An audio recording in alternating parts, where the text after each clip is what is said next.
بسم اللہ الرحمن الرحیم۔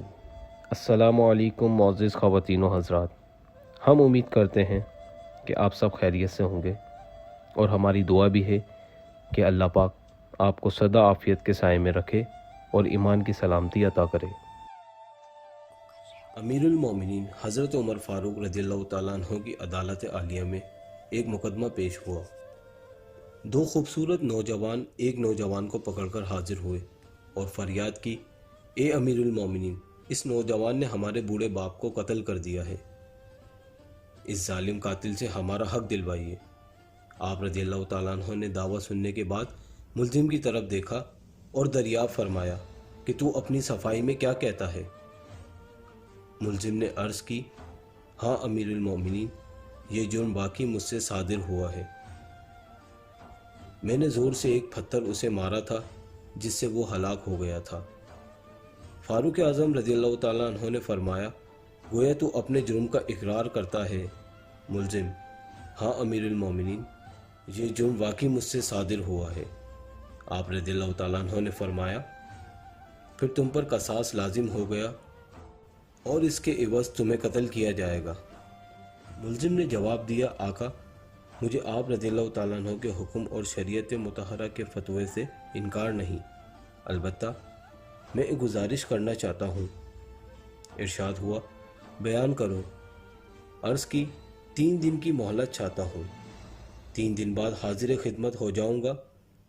عظیم قائد نے کچھ دیر سر جھکا کر سوچا، غور کے بعد سر اوپر اٹھایا اور فرمایا، اچھا کون ضامن ہوگا تمہارا کہ تم واقعی وعدے کو ایفا کرنے کے لیے تیسرے دن عدالت عالیہ میں حاضر ہو کر خون کا بدلہ خون سے دو گے؟ عمر فاروق رضی اللہ تعالیٰ عنہ کے اس ارشاد پر اس جوان رانا نے پر امید نظروں سے حاضرین مجلس کے جائزے کے بعد حضرت ابو ذر غفاری رضی اللہ تعالیٰ عنہ کے متدین پر نور چہرے پر نگاہیں گڑاتے ہوئے اشارہ کر کے کہا، یہ میری ضمانت دیں گے۔ خلیفہ رسول نے ان سے دریافت فرمایا تو انہوں نے کہا، بے شک میں ضمانت دیتا ہوں کہ نوجوان 3 دن بعد تکمیل قصاص کے لیے عدالت میں حاضر ہو جائے گا۔ اس ضمانت کے بعد ملزم کو چھوڑ دیا گیا۔ 2 دن گزر گئے اور تیسرا دن آ گیا۔ جلیل القدر صحابہ اور مشیران خلافت دربار میں جمع ہوئے۔ دونوں مدعی بھی آ گئے۔ حضرت ابو ذر غفاری رضی اللہ تعالیٰ عنہ بھی آ گئے اور ملزم کا بے قراری سے انتظار ہونے لگا۔ جوں جوں وقت گزرتا جا رہا تھا، صحابہ اکرام رضوان اللہ تعالیٰ علیہ اجمعین کا اضطراب بڑھتا جا رہا تھا، کیونکہ ملزم ابھی تک نہیں پہنچا تھا اور وقت قریب آ رہا تھا، اور صحابہ رضی اللہ تعالیٰ عنہم کو ابو ذر رضی اللہ تعالیٰ عنہ کی نسبت پریشانی ہونے لگی۔ 1-2 مرتبہ مدعیوں نے بھی دریافت کیا، مگر انہوں نے ہر مرتبہ یہی جواب دیا کہ اگر 3 یوم گزر گئے اور ملزم نہ آیا تو میں اپنی ضمانت پوری کروں گا، پریشانی کی کوئی بات نہیں۔ جب حاضرین پریشانی کی انتہا پر پہنچ گئے اور دہلا دینے والے انجام کے تصور سے سہم گئے کہ اچانک ایک طرف سے ملزم دربار میں حاضر ہوا۔ اس کا جسم پسینے سے شرابور تھا، چہرے پر گرد جم چکی تھی، مسلسل بھاگنے سے اس کی سانس پھول گئی تھی۔ اس نے آتے ہی سلام کیا اور عرض کی، اللہ تعالیٰ کا جو حکم ہے بجا لا دیا جائے۔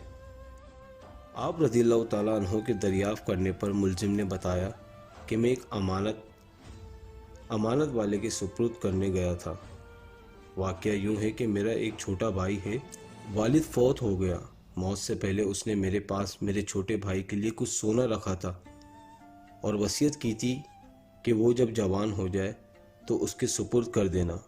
میں وہ سونا ایک جگہ رکھ آیا تھا جس کا مجھے ہی علم تھا، اس لیے میں وہ سونا اس کے سپرد کرنے گیا تھا۔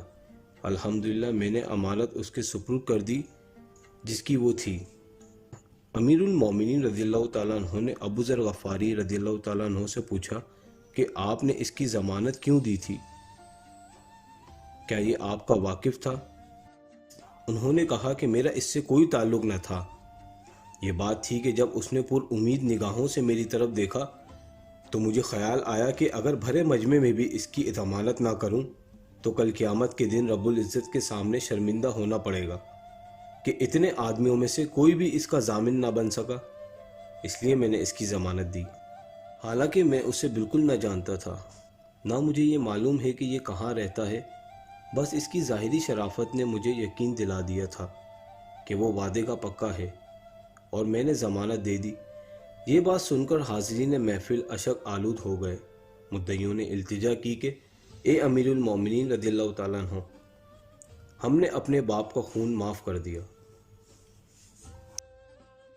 آپ کو ہماری یہ ویڈیو پسند آئی تو لائک کریں، کامنٹ کریں اور چینل سبسکرائب کرنا تو ہرگز نہ بھولیں، اور دوستوں رشتہ داروں کے ساتھ شیئر کریں، کیونکہ اچھی بات دوسروں تک پہنچانا صدقہ جاریہ ہے۔ ملتے ہیں آپ سے نئی ویڈیو میں، جب تک کے لیے اپنا خیال رکھیے گا۔ اللہ حافظ۔